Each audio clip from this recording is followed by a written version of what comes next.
अगर आपकी blood sugar बार बार बढ़ जाती है, अगर दवाइयां लेने के बावजूद आपकी शुगर कंट्रोल नहीं हो रही है, या फिर आप प्री डायबिटिक हैं और चाहते हैं कि आगे चलकर आपको डायबिटीज ना हो, तो आज का यह वीडियो आपके लिए बहुत इंपॉर्टेंट है। अगले 10 मिनट आपके लिए लाइफ चेंजिंग हो सकते हैं, क्योंकि आज मैं आपके साथ 5 ऐसे इजी, नेचुरल और इफेक्टिव मेथड शेयर करने जा रही हूं जो आपकी बढ़ी हुई शुगर को कंट्रोल करने में और शरीर में ग्लूकोज के सही यूज में मदद कर सकते हैं।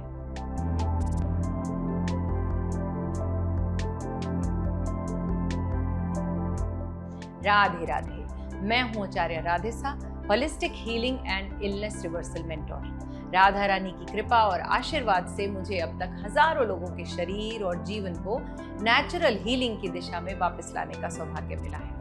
मेरा सिर्फ एक ही संकल्प है कि यह नॉलेज, यह अनुभव और यह हीलिंग का रास्ता ज्यादा से ज्यादा लोगों तक पहुंचे, ताकि लोग दवाइयां और दर्द के चक्र से निकलकर अपनी लाइफ को फिर से बैलेंस में ला सके। और इस जर्नी में मुझे आपके साथ की बहुत जरूरत है। अगर मेरी बातें आपके दिल तक जाती हैं तो वीडियो को लाइक किया करें, उसे अपने परिवार और जरूरतमंद लोगों तक जरूर शेयर किया करें, ताकि वो भी इस हीलिंग जर्नी का हिस्सा बन सके। और हाँ, अगर आप इस चैनल पर नए हैं तो सब्सक्राइब तो आपको करना ही है। चलिए सिर्फ 1 मिनट में समझते हैं कि आखिर डायबिटीज होती ही क्यों है। ये तो श्योर है कि आपको शुगर 1-2 दिन या 1-2 महीने में तो नहीं हुई है। ओके, इसे समझने के लिए कुछ ऐसा समझते हैं। अपने शरीर को एक गोडाउन मत समझिए, बल्कि एक घर समझिए। घर में हर चीज की एक निश्चित जगह होती है, और जब तक हम सामान घर में अप्रोप्रिएट जगह पर रख रहे हैं तो व्यवस्थित रहता है। लेकिन कैसा हो अगर आप रोज नया नया सामान लाते रहें और पुराना बाहर ना निकालें, तो धीरे धीरे पूरा घर भर जाएगा, फिर नया सामान रखने की जगह ही नहीं बचेगी। शरीर में भी बेटा जी कुछ ऐसा ही होता है। जब हम लगातार जरूरत से ज्यादा मीठा, मैदा, चावल, रोटी, बिस्किट, नमकीन, प्रोसेस्ड कार्ब्स ये सब डालते रहते हैं, तो शरीर के सेल्स एक समय के बाद कहने लगते हैं अब हमारे पास और ग्लूकोज रखने की जगह ही नहीं है। तब एक्स्ट्रा ग्लूकोज खून में रहने लगता है और यहाँ बढ़ी हुई ब्लड शुगर बन जाती है। इसीलिए सिर्फ ब्लड शुगर की रीडिंग कम कर लेना काफी नहीं होता। असली जरूरत है शरीर के इस भरे हुए गोदाम को धीरे धीरे खाली करने की, ताकि ग्लूकोज दोबारा सही जगह पर पहुंच सके और इंसुलिन अपना काम बेहतर तरीके से कर सके। तो आज के वो 5 तरीके आपके भरे हुए गोडाउन को धीरे धीरे खाली करने में मदद करेंगे और आपकी ब्लड शुगर को नेचुरल रूप से बेहतर बनाने में आपकी हेल्प करने वाले हैं।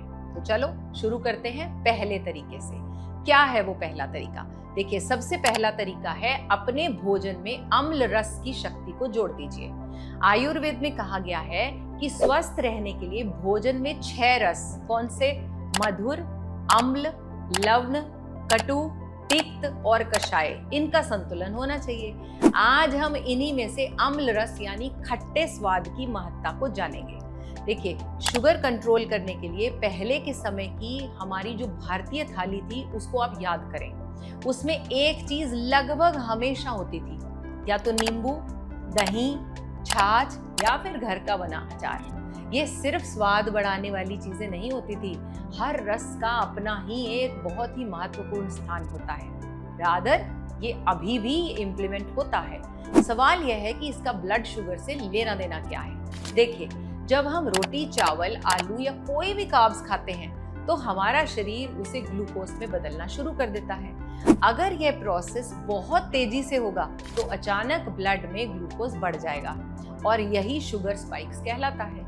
लेकिन अगर यही प्रोसेस थोड़ी धीमी गति से हो जाए तो ग्लूकोज धीरे धीरे खून में आएगा, इंसुलिन को काम करने का सफिशिएंट टाइम मिल जाएगा और ब्लड शुगर अचानक ऊपर की तरफ नहीं जाएगी। यही कारण है कि कई मॉडर्न रिसर्चेस में 2 ग्रुप्स को डिवाइड करके ग्रुप ए को भोजन सिरका यानी एप्पल साइडर, नींबू या फर्मेंटेड फूड के साथ परोसा गया और ग्रुप बी को सेम भोजन बिना इन पदार्थों के दिया गया। ग्रुप बी का शुगर स्पाइक ग्रुप ए से बहुत अधिक पाया गया और यह रिजल्ट निकाला गया कि भोजन के साथ लिया गया सिरका, नींबू या फर्मेंटेड फूड भोजन के बाद होने वाले ब्लड शुगर स्पाइक को कम करने में मदद कर सकते हैं। लेकिन मैं रोज आपको एप्पल साइडर विनेगर पीने की सलाह नहीं दे रही हूँ, क्योंकि हमारे इंडियन किचन में इससे भी ज्यादा बेहतर ऑप्शंस अवेलेबल हैं। आप क्या कर सकते हैं, खाने से पहले या खाने के बाद 1 गिलास नींबू पानी बिना चीनी के ले सकते हैं। दूसरा, दाल, सब्जी, सैलेड, इन पर ताजा नींबू निचोड़ कर ले सकते हैं। 1 कटोरी दही खा सकते हैं या फिर 1 गिलास घर की बनी छाछ, ये भी आप ले सकते हैं भोजन के साथ। कुछ भी नहीं कर सकते तो आपकी दादी नानी के हाथ का बना हुआ अचार थोड़ी सी मात्रा में भोजन के साथ ले सकते हैं। ध्यान रखिए, मैं ये नहीं कह रही हूँ कि केवल नींबू डालने से डायबिटीज ठीक हो जाएगा, लेकिन अगर हर भोजन में आप छोटी छोटी आदतें जोड़ देंगे तो भोजन के बाद ब्लड शुगर के तेज उतार चढ़ाव को आप कम करने में हेल्प कर सकते हैं। चलिए अब जानते हैं दूसरा तरीका, जो पहले तरीके से काफी ज्यादा इफेक्टिव है। दूसरा तरीका है, क्या खा रहे हैं उससे भी ज्यादा जरूरी है कैसे खा रहे हैं। मुझे आज भी याद है, जब मैं छोटी थी, जब भी मेरी मम्मा के घर पर कोई गेस्ट लंच या डिनर के लिए आते थे तो सबसे पहले टेबल पर सैलेड रखा जाता था। उसके बाद मम्मी उन्हें दही भल्ले या दही के साथ चने के दाल की टिक्की ये सब परोसती थी। फिर मेन कोर्स आता था और सबसे आखिरी में स्वीडिश होता था। क्या आपके घर में भी कुछ ऐसा ही था? लिख के बताओ। उस समय तो एक्चुअली मुझे लगता था कि ये बस इसी तरह से खाने का मेथड है, लेकिन आज जब मैं आयुर्वेद और मॉडर्न न्यूट्रिशन साइंस को समझती हूँ तो मुझे एहसास होता है कि हमारी पुरानी परंपराओं के पीछे कितनी गहरी समझ छिपी हुई थी। सोचिए, सबसे पहले फाइबर, फिर प्रोटीन, उसके बाद कार्बोहाइड्रेट्स और सबसे अंत में मिठाई। यानी बिना किसी कैलोरी की गिनती किए हमारे बड़े बुजुर्ग भोजन का सही ऑर्डर पहले से ही जानते थे। लेकिन आज हम क्या कर रहे हैं, भूख लगी नहीं कि सीधा रोटी, चावल, दाल, सब्जी, दही सब कुछ एक ही साथ थाली में डालकर ले लेते हैं। और कई लोग तो भाई खाने के साथ कोल्ड ड्रिंक्स भी लेते हैं। यहीं से शुरुआत होती है ब्लड शुगर के तेज उतार चढ़ाव की। अब समझते हैं कि सही ऑर्डर होना क्या चाहिए, और आज से ही इस ऑर्डर का नियम बना लीजिए। बनाएंगे ना? कमेंट में लिख के बताइए यस। सबसे पहले 1 कटोरी सैलेड खा लीजिए, सीजनल जो भी अवेलेबल हो। खीरा है, ककड़ी है, गाजर है, मूली, टमाटर, और उसके ऊपर चाहो तो थोड़ा सा नींबू और काली मिर्च डाल लो। उसके बाद दाल, पनीर, दही या कोई भी प्रोटीन का सोर्स ले लो, और सबसे एंड में रोटी, चावल या कोई भी अनाज जो आपको पसंद हो। अब आप सोच रहे होंगे, गुरु माँ इससे क्या फर्क पड़ेगा? अब इसे एक एग्जाम्पल से समझते हैं। मान लीजिए किसी टोल प्लाजा पर अचानक एक साथ हजारों गाड़ियां पहुंच जाएं, तो भैया क्या होगा? जाम लग जाएगा। लेकिन अगर वहां पर बैरियर लगा दिया जाए और उन्हें धीरे धीरे बढ़ाया जाए तो ट्रैफिक भी आराम से निकलता रहेगा। फाइबर भी शरीर में बेटा कुछ ऐसा ही काम करता है। बैरियर की तरह ये भोजन के स्पीड को बैलेंस करता है। इसके बाद जब प्रोटीन और हेल्दी फैट पहुंचते हैं तो पेट जल्दी खाली नहीं होता, और जब आखिरी में रोटी या चावल खाते हैं तो उनमें मौजूद ग्लूकोज धीरे धीरे ब्लड में एंटर करता है। रिजल्ट, इंसुलिन पर एक साथ दबाव नहीं पड़ता, यानी जाम नहीं लगता, और ब्लड शुगर भी अचानक ऊपर नहीं आता। यही कारण है कि आज दुनिया के कई न्यूट्रिशन एक्सपर्ट भी फूड ऑर्डर पर बहुत ज्यादा जोर डालते हैं। मुझे खुशी है इस बात की, जिसे आज मॉडर्न साइंस समझाने की कोशिश कर रही है, उसे हमारे इंडियन किचन वाले सालों से पहले ही बिना लैब टेस्टिंग के फॉलो कर चुके हैं। अब एक बहुत जरूरी बात, लोग पूछते हैं, गुरु माँ अगर कभी मिठाई खाने का मन करे तो क्या करें? यही पूछना है आपको भी।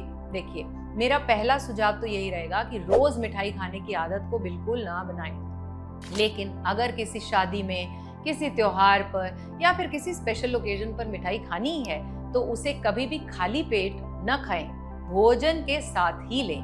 हमेशा भोजन के बाद ही खाएं तो और भी बेहतर है, क्योंकि जब पेट में पहले से सैलेड का फाइबर, दाल और पनीर का प्रोटीन और भोजन की थोड़ी सी हेल्दी फैट मौजूद होती है तो मिठाई में मौजूद जो शुगर का ब्रेकडाउन है वो कंपैरेटिवली धीरे होता है। यानी यही मिठाई अगर खाली पेट खाई जाए तो ब्लड शुगर कहीं ज्यादा तेजी से बढ़ सकता है। यानी भोजन के बाद खाई जाए, वो भी लिमिटेड क्वांटिटी में, तो उसका इफेक्ट कम हो सकता है। इसका मतलब ये बिल्कुल नहीं है कि भैया भोजन के बाद जितनी चाहे मिठाई खा लो। मात्रा आज भी उतनी ही इम्पोर्टेंट है। सही समय, सही मात्रा और सही ऑर्डर, यही तीनों बातें ब्लड शुगर को कंट्रोल करने में आपकी मदद कर सकती हैं। अब जानिए तरीका नंबर 3। भोजन के बाद 10 मिनट अपने शरीर को काम पर लगा दीजिए, यानी 10 मिनट की वॉक। देखिए, मुझसे अक्सर लोग पूछते हैं कि खाना खाकर क्या करना चाहिए। कुछ लोग तुरंत तो सोफे पर बैठ जाते हैं, कुछ लोग मोबाइल लेकर बैठ जाते हैं, कुछ तो खाना खत्म होते ही बिस्तर पर लेट जाते हैं। यहीं पर सबसे बड़ी हमारी गलती हो जाती है। देखिए, जरा सोचिए, अभी अभी आपने खाना खाया, भोजन पचना शुरू हुआ और उसी समय आपने अपने पूरे शरीर को आराम दे दिया। तो शरीर को क्या संदेश मिला? जो ग्लूकोज आया है उसे अभी इस्तेमाल नहीं करना, उसे क्या कर लो? स्टोर कर लो। यही एक्स्ट्रा ग्लूकोज धीरे धीरे खून में रहने लगता है और ब्लड शुगर बढ़ने लगती है। लेकिन अगर आप इसी समय अपने शरीर को थोड़ा सा भी चलाना शुरू कर दें तो कहानी बदल सकती है। आपके शरीर की सबसे बड़ी शुगर खाने वाली मशीन कौन सी है बताइए? आपके मसल्स। जैसे ही आप चलना शुरू करते हैं, आपकी लेग्स की मसल्स काम करना शुरू कर देती हैं और उन्हें एनर्जी चाहिए होती है। ये एनर्जी कहाँ से आएगी? अभी अभी जो ग्लूकोज आपके भोजन में बना है, आपके मसल्स उसी का ही इस्तेमाल करना शुरू कर देंगे। यानी जो शुगर खून में जाकर बढ़ने वाली थी, उसे शरीर रास्ते में ही काम पर लेना शुरू कर देगा। यही कारण है कि मैं हमेशा कहती हूँ, खाना खाकर बैठिए मत, शरीर को चलाइए। अब सवाल आता है, कितनी देर चलें? घंटों चलने की कोई जरूरत नहीं है, सिर्फ 10 या 15 मिनट चलें, वो भी धीरे धीरे, आराम से, बिना हाफे। बस इतना कि शरीर एक्टिव हो जाए। और अगर किसी कारण से बाहर चलना संभव नहीं है तो घर के अंदर ही कमरे में, बैल्कनी में या छत पर भी टहल सकते हैं। अब यहाँ आयुर्वेद की एक बहुत ही सुंदर बात याद आती है। हमारे ऋषियों ने भोजन के तुरंत बाद वज्रासन करने की सलाह दी थी। वज्रासन एकमात्र ऐसा आसन माना गया है जिसे भोजन के बाद भी किया जा सकता है। वज्रासन में बैठते ही आपके जो काफ मसल्स हैं वो एक्टिव हो जाते हैं। अगर आपके घुटने स्वस्थ हैं तो पहले 5 मिनट वज्रासन में बैठ जाओ, उसके बाद 10 मिनट धीमी चाल से वॉक कर लो। और यदि घुटनों में दर्द है तो सीधे 10-15 मिनट आराम से टहलो। इतना सा बदलाव रोज हर भोजन के बाद अगर आप करोगे तो लंबे समय में आपकी ब्लड शुगर पर बहुत ही बड़ा अंतर नजर आने लगेगा। जानते हैं तरीका नंबर 4। कार्ब्स को यानी कार्बोहाइड्रेट्स को कभी भी अकेले मत खाइए। अब मैं आपको एक ऐसी गलती बताने जा रही हूँ जो लगभग हर इंडियन हर रोज करता है। सुबह भूख लगी तो सिर्फ 2 बिस्किट खा लिए, या फिर टोस्ट, या फिर पोहा, या फिर फल, या फिर एक प्लेट क्या करते हो, चावल ले लिए और हमें लगता है कि हमने कितना हल्का और हेल्दी नाश्ता कर लिया। यहाँ सबसे बड़ी गलती हो जाती है। देखिए, मैं इसे कहती हूँ अकेला कार्बोहाइड्रेट। आई नो, अब सवाल मन में आता है, क्या सारे कार्ब्स एक जैसे होते हैं? कौन से लेने हैं, कैसे लेने हैं? Okay, give me 2 minutes to explain this. मैं कार्बोहाइड्रेट्स को 2 भागों में बांट देती हूँ। पहले हैं पावर कार्ब्स और दूसरे हैं प्लेजर कार्ब्स। देखिए, पावर कार्ब्स वो होते हैं जो शरीर को केवल एनर्जी नहीं देते बल्कि उसके साथ फाइबर, विटामिन्स, मिनरल्स और कई पोषक तत्व भी लेकर आते हैं। यानी ये आपके शरीर को पावर देते हैं। इनमें आते हैं सभी हरी सब्जियां, दालें, चना, राजमा, लोबिया, ज्वार, बाजरा, रागी, ओट्स और मोटे आटे की रोटी। मोस्टली सारे फल वो सभी इसमें आ जाते हैं। इनमें मौजूद फाइबर के कारण ग्लूकोज धीरे धीरे शरीर में पहुंचता है। चलो अब बात करते हैं प्लेजर कार्ब्स की। नाम से ही समझ लीजिए, ये शरीर से ज्यादा जुबान को प्लेजर देते हैं। इनमें पोषण कम और रिफाइंड कार्ब्स और एक्स्ट्रा शुगर ज्यादा होता है, जैसे मिठाइयाँ, कोल्ड ड्रिंक्स, आपके पैकेज्ड फूड, मैदे के बिस्किट, केक, पेस्ट्री, चिप्स, नमकीन, ब्रेड, एक्स्ट्रा पॉलिश्ड अगर व्हाइट चावल ले रहे हो वो भी। ये जल्दी पचते हैं और उतनी ही तेजी से ब्लड शुगर को भी बढ़ा देते हैं। लेकिन यहाँ एक बात बहुत अच्छी तरह से समझ लीजिए, मैं ये बिल्कुल नहीं कह रही कि प्लेजर कार्ब्स जहर हैं और ना ही ये कह रही हूँ कि पावर कार्ब्स जितने चाहे उतने खा लो। देखिए, डायबिटीज में असली खेल चॉइस और कॉम्पोजिशन का होता है। यानी जहां तक हो सके पावर कार्ब्स को अपनी रोजमर्रा की थाली का हिस्सा तो बना ही लो। और अगर कभी किसी शादी में, किसी त्योहार या फिर मन की खुशी के लिए प्लेजर कार्ब्स खाने ही हैं तो उन्हें अकेले मत खाइए, उन्हें सही साथी के साथ मिलाकर ले लीजिए। अब कैसे आप कहेंगे एग्जाम्पल दो? चलो नोट करो। एग्जाम्पल नंबर 1, अगर आपको सुबह सेब खाना है तो सिर्फ सेब मत खाइए, उसके साथ एक मुट्ठी भुनी हुई मूंगफली या फिर 5-6 बादाम या थोड़े से अखरोट के साथ ले लीजिए।